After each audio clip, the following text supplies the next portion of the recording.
अकोला येथील शिरपूर तालुक्यातील जड बांधकाम विभागाविरुद्ध समाजवादी पार्टीचे अध्यक्ष गुलाम कुरेशी यांनी दिनांक 28 तारखेपासून आज 6वा दिवस त्यांच्या उपोषणाचा असून अद्याप कार्यकारी अभियंता यांनी वरिष्ठ अभियंत्यांनी दखल घेतली नाही।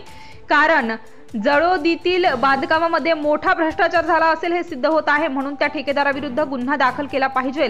त्या पुलाच्या पंचनाम्यात झाला पाहिजे, कारण ठेकेदार हा भ्रष्टाचारी असतो, तो योग्य ते काम करत नाही आणि काही वेळा ते पूल घसरले जातात आणि कोणाचा तरी जीव गमवावा लागतो। म्हणून जळदकडे जाणाऱ्या ह्या पुलाची सखोल चौकशी व्हावी या मागणीसाठी गेल्या 6 दिवसांपासून सुरू असलेले उपोषण अद्याप मळू शकले नाही आणि ते उपोषण जर मंत्र गेलं तर बांधकाम मंत्री त्याकडे लक्ष देणार काय, असं सगळीकडे बोललं जात आहे।